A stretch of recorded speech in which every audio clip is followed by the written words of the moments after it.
Shalom, and welcome to Episode 6 of the Great Tribulation, the most amazing prophecy.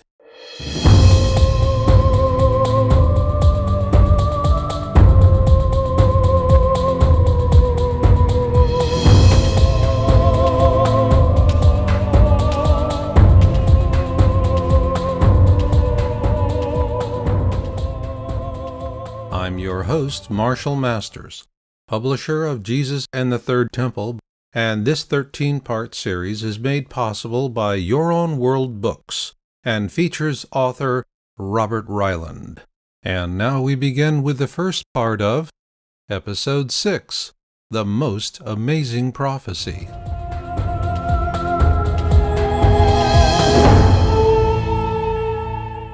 Well, Bob, in our last episode, Secrets Revealed, we ended on the three veils in the Second Temple, but there's still some more detail we need to cover.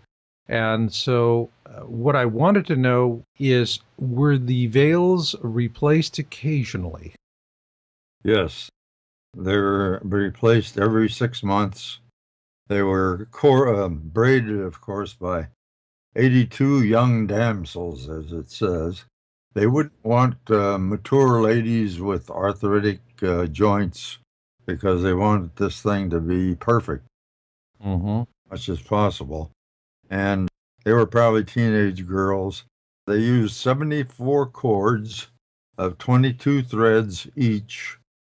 And as I understand the veil, it was a hand breadth, but it had on it cherubims and stars, and I think maybe palm trees. They won't let people see an image of the veil. They're afraid someone will make a replica of it. I am honored by having Barbara and our names engraved in a brass plaque as members of the Temple Society. They won't even give little old me a picture of the veil.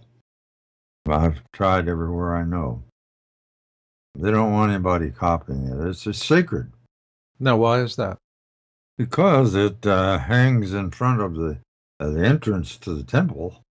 Inside the temple is even more sacred. In the Exodus, it describes it as an hanging. There's a Greek word for the veil that says something that spreads out and hangs down. Okay. So, is there any numerical significance to 82 damsels, 74 cords, and 22 threads? Not that I know of, other than the fact I think it's a physical requirement. In order to get the veil to be 4 finger breadths thick, they needed to have braids of that configuration, that many cords, that many threads. It was that thick. How tall was it? 60 feet. Wow. 30 feet wide. Wow. Yeah. They call it a veil, but that's not really a veil. They don't really have a word for curtain? Anything else. Yeah, later on, it's in Josephus, he calls it a Babylonian curtain, and which is more descriptive of what it really was. The other 2 veils inside separated the Holy of Holies from the holy place. So then when these veils were replaced, did they actually replace this every 6 months, the entire thing, or did they refurbish it? They replaced it every 6 months. My gosh, that must have been immensely expensive. In between times, they did wash it because it was exposed to the weather and dust and so forth.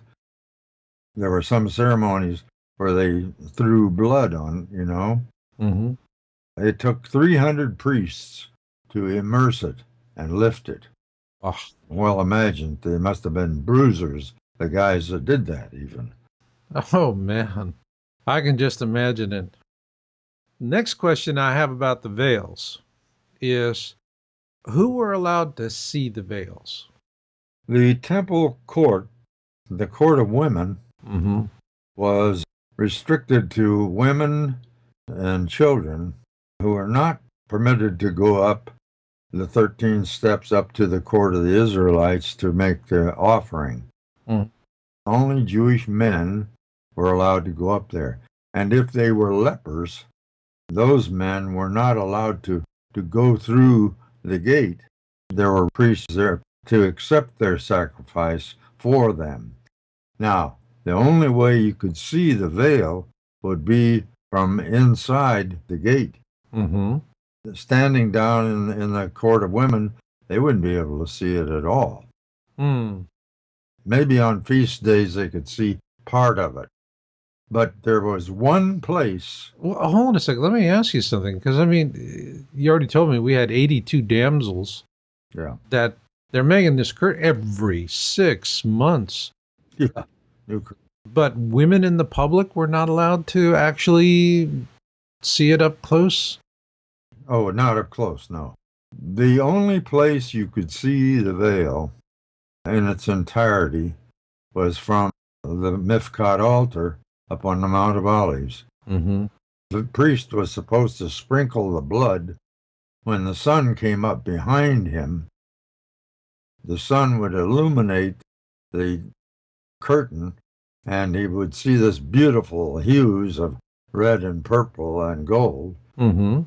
It was quite a sight, and he had to be able to see that. If a cloud came across the sun, everything's off. But because of that restriction, the Jews were proud of their veil, and so when each time they got a new veil, they would spread it out on the colonnades roofs. The colonnades were those little walkways around the edge of the courts, Mm-hmm.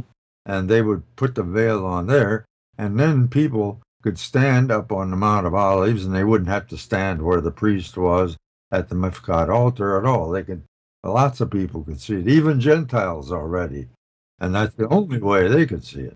Okay. They were very proud of it Oh. because it was a beautiful piece of work. So they would put it on exhibit for how long? I don't know how long, and probably depended on the weather and things like that. That's interesting. Closing question on this with the veil is going back to the 82 damsels.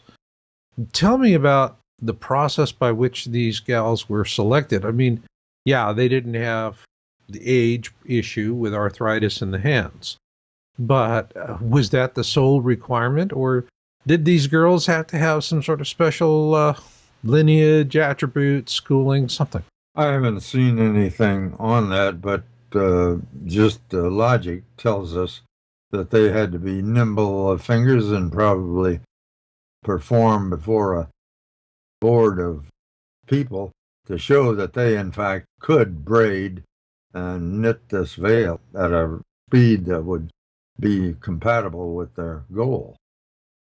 One thing I wanted to say here about there was only one spot on the Mount of Olives, the Mifkat altar, from where you could see the veil. Mm-hmm. And that was on days when the Nicanor's gate was open.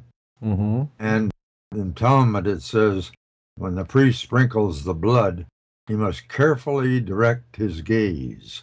And that's because he can't be walking around out there.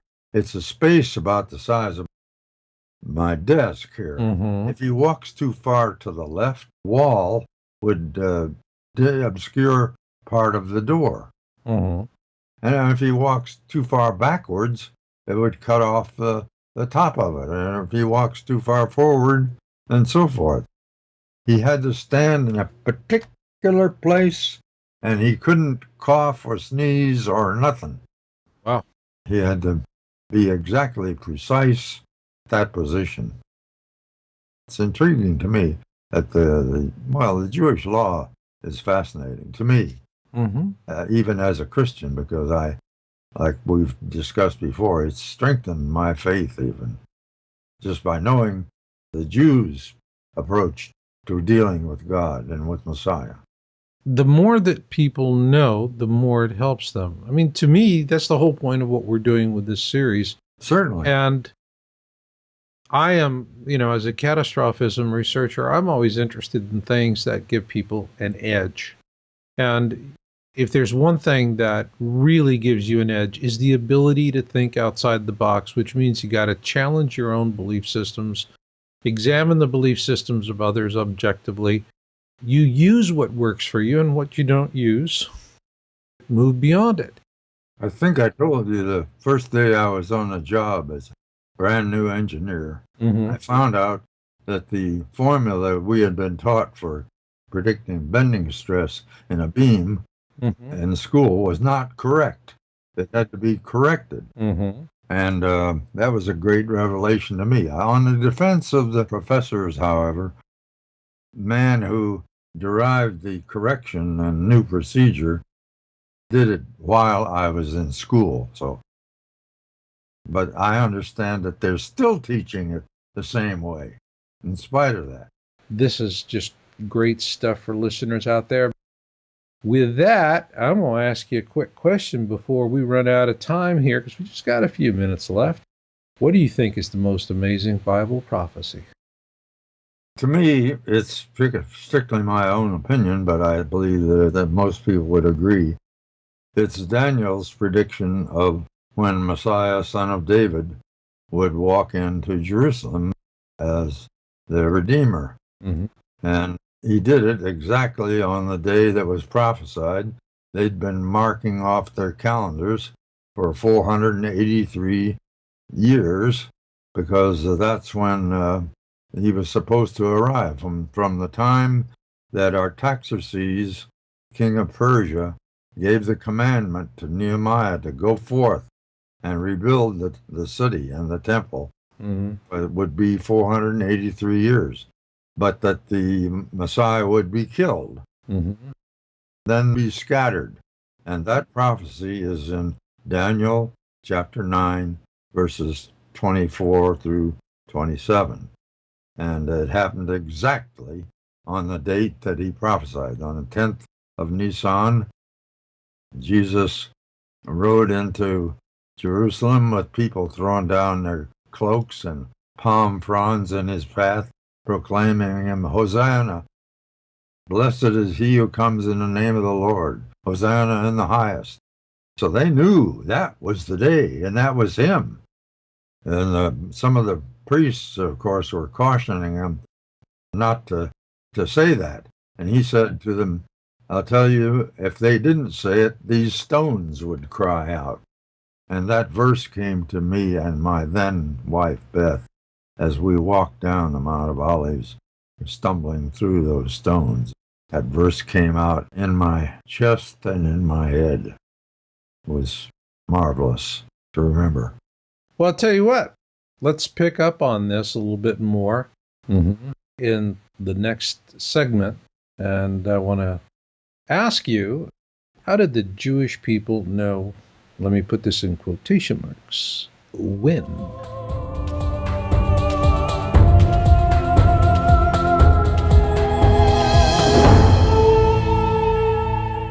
To learn more about Jesus and the Third Temple by Robert Ryland, please visit JesusandTheThirdTemple.com. And now we continue with the second part of Episode 6, The Most Amazing Prophecy. All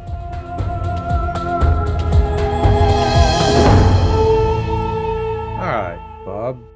There's the question. How did the Jewish people know, in quotation marks, when? Because not all of them knew. And how could people outside of Jerusalem even hope to know? Well, they should have known, because we have pointed out that those who read and studied the Tanakh should have been marking off the years on their calendars. So, who is knowing what and when?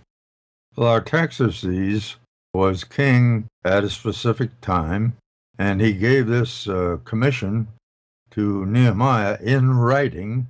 It said that anybody who interfered with him in his mission was going to have to deal with Artaxerxes himself. And he made it plain that he was really behind it.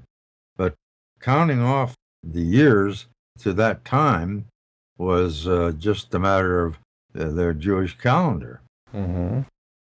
Now, when we get to technical Harrys of this age, who want to go back and check that and see if was that really 483 years or blah blah.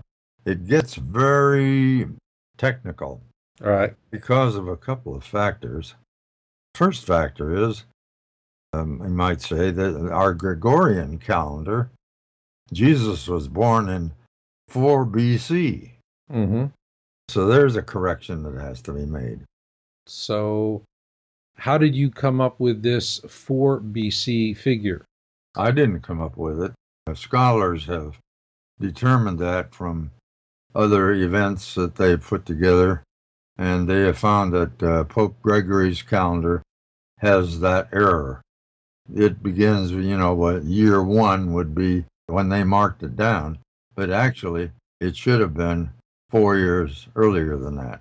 Okay. They didn't have the information that we have now, and communication wasn't as good. We're smarter now. All right. They did pretty well. But has this new understanding of the actual birth date of Jesus, is this common knowledge? Is it being taught to Christians? It's well documented. Is it being taught? No, I don't think so. Why? They probably don't think it's important. Hold on a second. You ask any kid about their birthday, and immediately they're thinking about chocolate cake. How could you say this is being 4 years off on the birth date is not important? 99% of the people that you would talk to wouldn't even know what you're talking about if you said the Gregorian calendar that was generated by Pope Gregory the 13th. Well, I understand all of that, but we're still back to a basic issue of people do not fundamentally understand exactly when he was born and how old he was when he died. Well, they would if they knew what I've been telling you. Yeshua's birth date and age can be verified by the Haftorah or Rosh Hashanah, Isaiah 61, because he had to be 30 years old in order to preach. That's right. But so this is another example of a secret that is withheld from the public. I wouldn't say it's withheld, it's just neglected to be released. But it's neglected by the people who know better. Yeah, they should tell them about it. Yeah, I think so. That's also, tradition has suppressed and distorted the truth. My mission is to correct this. It's nice that you did. It's not emphasized that much in Sunday school teaching and in church pulpit sermons. They don't look at in the detail that we're talking about. That's why the church has not been friendly to me. The rabbis have been more friendly to me with my work than the church has. And we're coming to another one that's similar to this. There was a Rabbi Hillel II in the 4th century who revised the Jewish calendar, oy vey. And he either didn't leave very good tracks about how he had changed it and why, or else the details have been lost since that time. And so even the Jewish calendar is subject to some error. Right. In fact, it's worse off than the Gregorian calendar in the fact that we don't know how much it's off. It may be only a year, it may be only a few months, it may be 10 years, we don't know. But Asher Kaufman agreed with my emphasis on that when he reviewed my book, and he said that was very important to remember. Okay. The question that keeps going through my mind, I mean, because we talked about Watergate, right? And so now it's like, what did you know and when did you know it? Mm-hmm. And on this thing where you're talking about the most amazing Bible prophecy, that gets to the point of who knew what and who knew it when. So could you answer that in terms of this prophecy and who exactly knew it and in what position were they to do anything about it? The people knew of this prophecy. They read the Tanakh. Mm-hmm. And the priests knew of this prophecy also. Well, the people that could read the Tanakh. The people that had access to it. Anybody would have occasion to know about this prophecy. Right. There's another interesting thing here. In answer to the technical Harrys, Mm-hmm. there was a brilliant British scholar, Sir Robert Anderson. Mm-hmm. He lived in the 19th century, born 1841, died 1918, but in 1894, he published one of several books, and the one book that I'm referring to here is The Coming Prince. And he went in there and calculated back to the time of our Artaxerxes, and in very detailed fashion, almost like I would expect Asher Kaufman to do. He very carefully analyzed it for people to see how they arrived at that date. That it was, in fact, 483 years on the 10th of Nisan in the year AD 30. Mm-hmm. It's a wonderful book. It's in the, well, what I have is about the 8th printing of the 5th edition, 1894. Also, there was a fellow named Hillel the Elder, not to be confused with Hillel II. Mm-hmm. And he commissioned Rabbi Uziel to write something like the Living Bible that we have, something in the people's plain language, and leave out all the really theological highbrow stuff. And it was called the Targum. Mm-hmm. So he did. And oh my gosh, he wrote it and told it like it really was. Mm-hmm. The rabbis were upset. Oh boy, because he told them these prophecies and when they were going to be fulfilled and what they meant and so on. And he was severely criticized.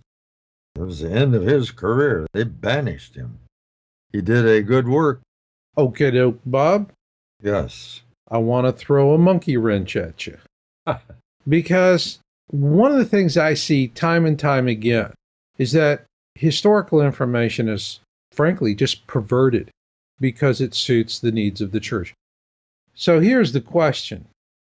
Since we already have the birth of Jesus is skewed, nobody knows exactly when he was born, because not because somebody couldn't figure out how to write the Bible, but because some mathematicians figured out a flaw in the Julian calendar. And so he was born 4 years earlier, and consequently people don't know his real age at the time of his death. Another one, to me, is Palm Sunday. All right? I'm going to ask you, did Jesus walk to Bethany on Saturday? He was with Zacchaeus and the disciples at Jericho, which is about 15 miles east of Jerusalem. Mm-hmm.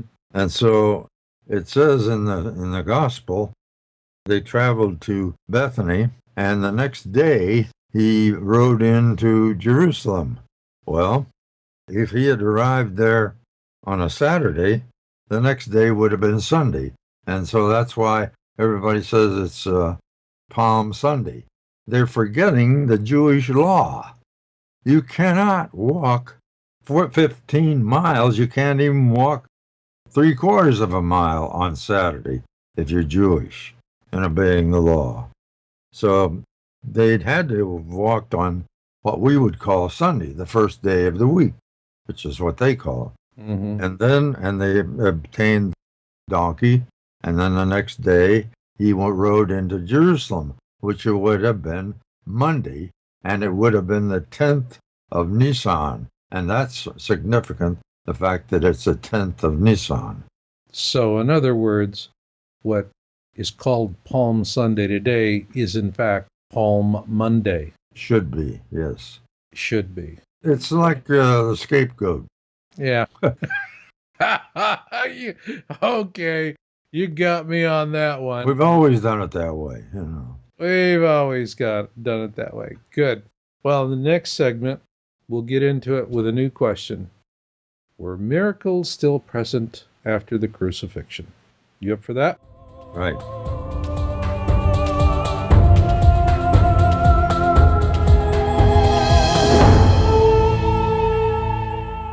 To learn more about Jesus and the Third Temple by Robert Ryland, please visit JesusandTheThirdTemple.com. And now we continue with the third and final part of Episode 6, The Most Amazing Prophecy.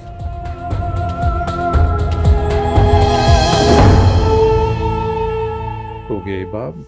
Here we are in this third part of this episode, and the question I have for you is, were miracles still present after the crucifixion? We talked about Simeon the Righteous and miracles that occurred during his tenure and occasionally afterwards. And when they did occur, they were looked upon as a good omen. Mm-hmm. And all through the Talmud, repeatedly, you see this lamenting tone that comes out in the print even. And they'll say that 40 years before the temple was destroyed, the lot piece never came up in the right hand. And 40 years before the temple was destroyed, the crimson strap never turned white. And so they never say what happened 40 years before the temple was destroyed, but all you have to do is subtract 40 from 70, and that's 30. And there was a very significant event that occurred in Jerusalem up on the Mount of Olives at that time. And they say the two logs for the altar never lasted for burning 40 years before the temple was destroyed. Mm-hmm. And the one most important, I think, is the westernmost light never outlasted the others during the 40 years before the temple was destroyed. Mm-hmm. And they noted this, and it really impressed them. That westernmost candle was the one that was the closest to the Shekinah, who was in the temple and in the Holy of Holies, his little earth-bound apartment. Mm-hmm. Disciples worshipped there. They were Jews. A lot of people resent that. And it says I think it's the last sentence in the book of Luke, and it says, and they continued to worship in the temple every day after Jesus ascended to heaven. Mm-hmm. Why would they go there if the temple was no longer valid, if the Shekinah was not still in place? There's another point. There are some conservative theologians who insist that the New Testament was written about 100, 150 years after the crucifixion. Well, it's real simple to prove that that's incorrect because of two events that do not appear in the New Testament. And one of them is the destruction of the temple. Jesus predicted it. He said it would be destroyed, and not one stone would be standing upon another. Mm-hmm. And another one is the departure of the Shekinah from the temple. Boy, don't you think they would have rubbed that in on the priests if the Shekinah departed their temple? That was a sign that, hey, I'm through with you guys. So that shows It's God saying, I am so out of here? right out of here. Oh, okay. Are reported, and his ascension into heaven. None of those are reported in the New Testament. Okay. So they occurred 66, the year 66, and then 70 after he sat there for 3.5 years. Mm-hmm. And so we know that Paul was executed about 63, and James was martyred in 62. Those aren't reported in the Bible. All right. Paul says he is going to be, but nothing about James. So give me a wrap on it. Give me the so what bottom line. Bottom line is that the New Testament was written in the first century while it was happening, or shortly after. In the case of some of the books of Paul, the epistles, Mm-hmm. because they certainly would have mentioned those events which showed that Israel was not in good favor with the Lord. and then they were scattered shortly afterward. The smart Jews and Christians got out of Dodge when they executed James.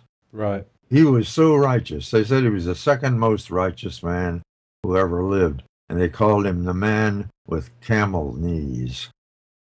He had spent so much time on his knees praying, he had big calluses on his knees like a camel has. He was thrown off of the pinnacle of the temple, the southeast corner, which is about 350-foot fall, and he was still alive when he got down at the bottom. Josephus tells about this. And so they stoned him, and he was still alive. And a fuller, what we call a weaver, came by, and as a part of his equipment, he had a large beam, probably about the size of a 2x4, and he put poor James out of his misery. And a Greek Christian family put him in their tomb, which is right nearby, and you can see it today, the tomb of Hezir, a Greek family. Okay. And so that all that argument about James' ossuary and so forth can't be settled by that, because there's nothing in that tomb right now. Looters, they take everything they see. All right. Here's a different bottom line.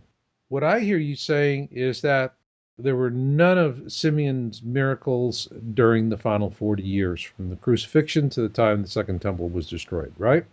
Yes. How was this perceived by the Jewish people as a whole at that time? Some of the priests were among the first converts to Christianity, because they saw this. They were in and around the temple grounds, and they were aware that none of these things had occurred, and they put it all together and said, uh-oh, I think we made a mistake.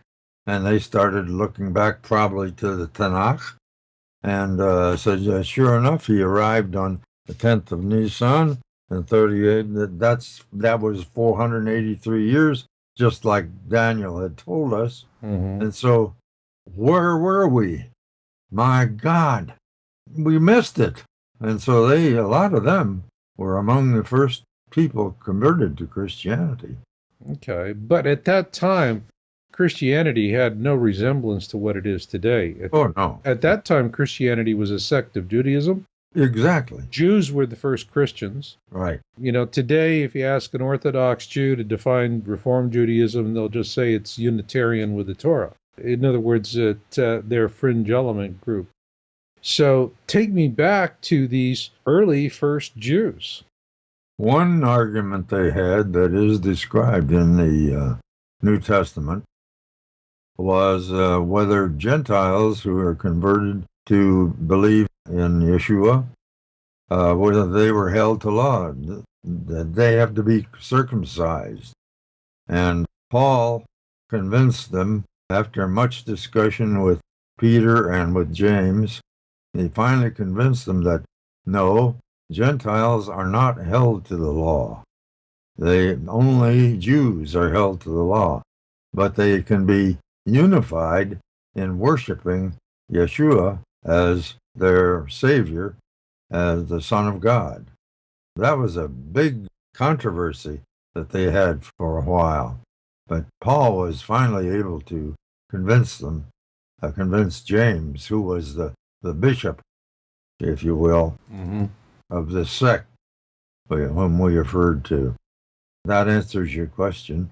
Well, it does in part. I mean, there's another aspect to this, and why Christianity diverged from its roots, because until Rome stepped in, I really do find myself in agreement with very early Christians that men and women must be co-equals, must be in harmony. How did we lose the harmony, Bob? Women and men are different. Oh, I've noticed. And God knows that, and that's why he put into the law that women were not to be preaching, they were to be keeping the home and taking care of the children. He wanted the men to man up and take over that particular element. But I understand early Christians, they violated the law Mm. because you said, according to the Bible, women couldn't lead the services, but in early Christian families, that's exactly what the women did. Paul's epistles are very clear about the fact that women are not even supposed to be deacons or any kind of preaching or teaching in the church. Sunday school hadn't been invented yet, or he may have said something about that. I don't know.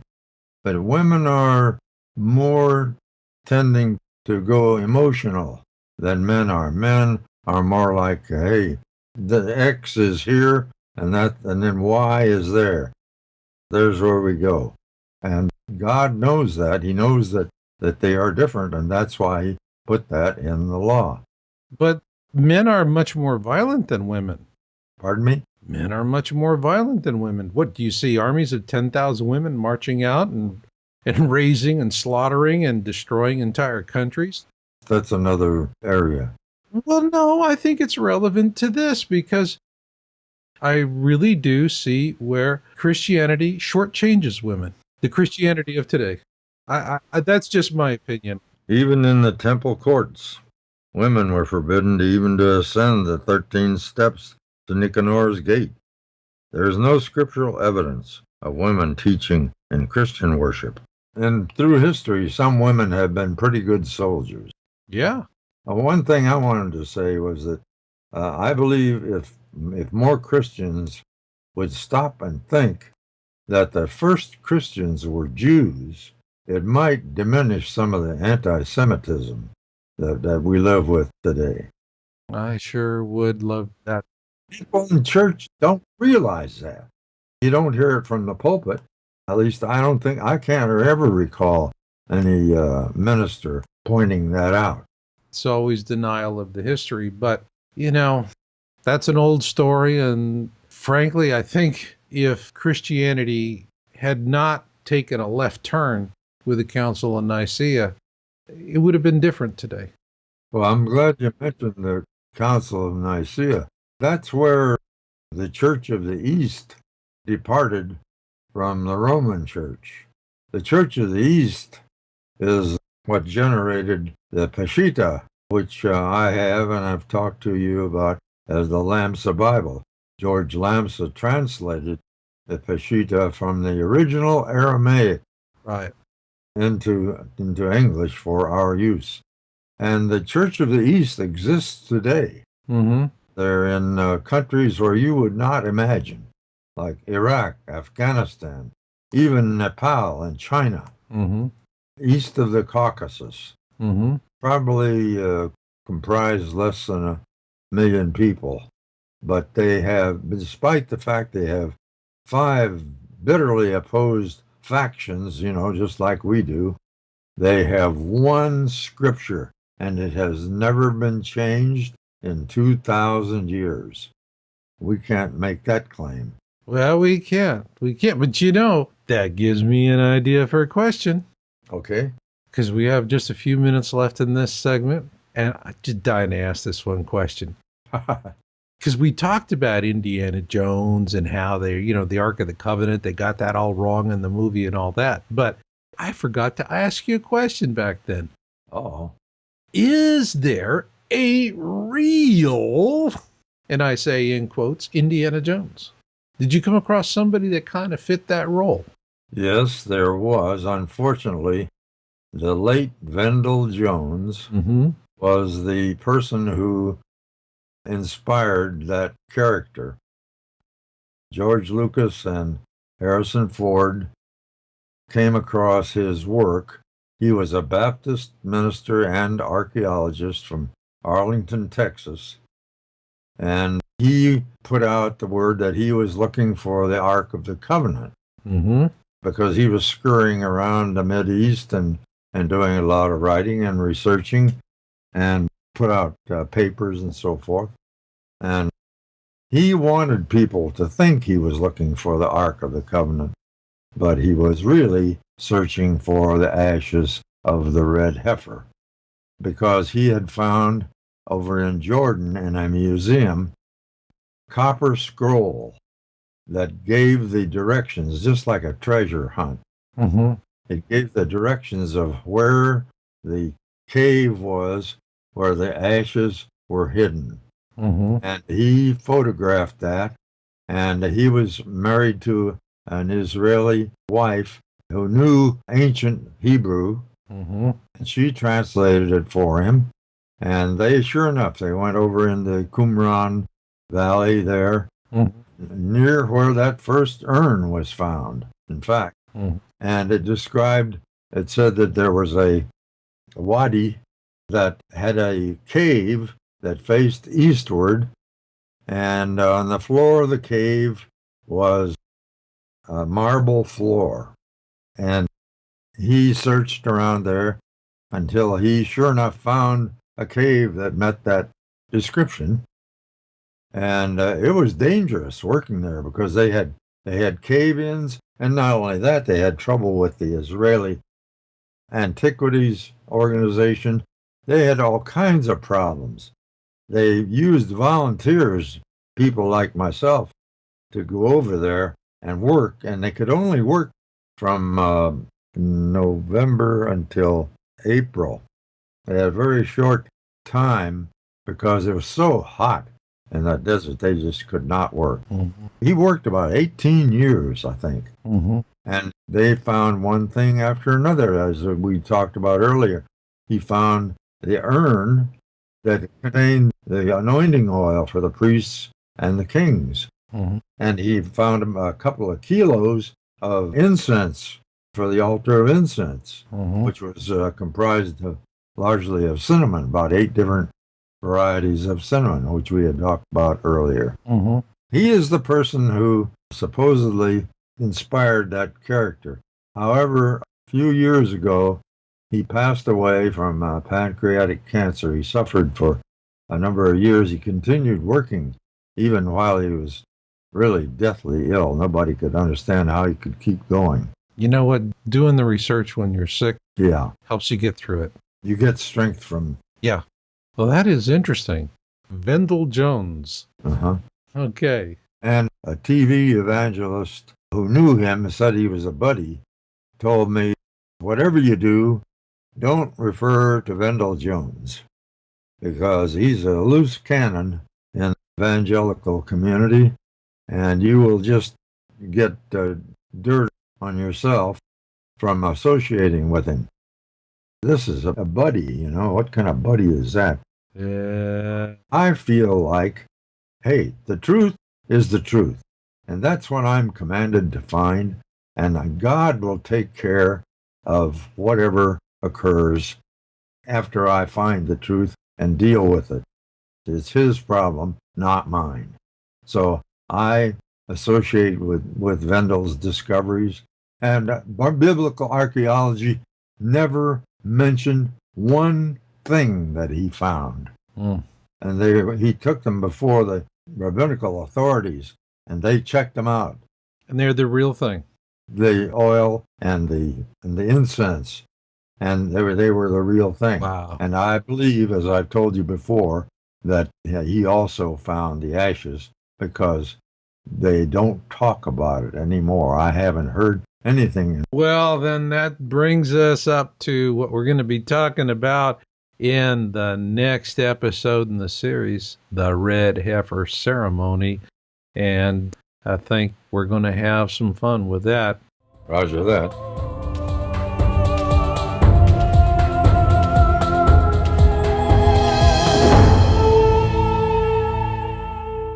This concludes Episode 6, The Most Amazing Prophecy. Next up, please join us for Episode 7, The Red Heifer Ceremony. To learn more about Jesus and the Third Temple by Robert Ryland, please visit JesusandTheThirdTemple.com.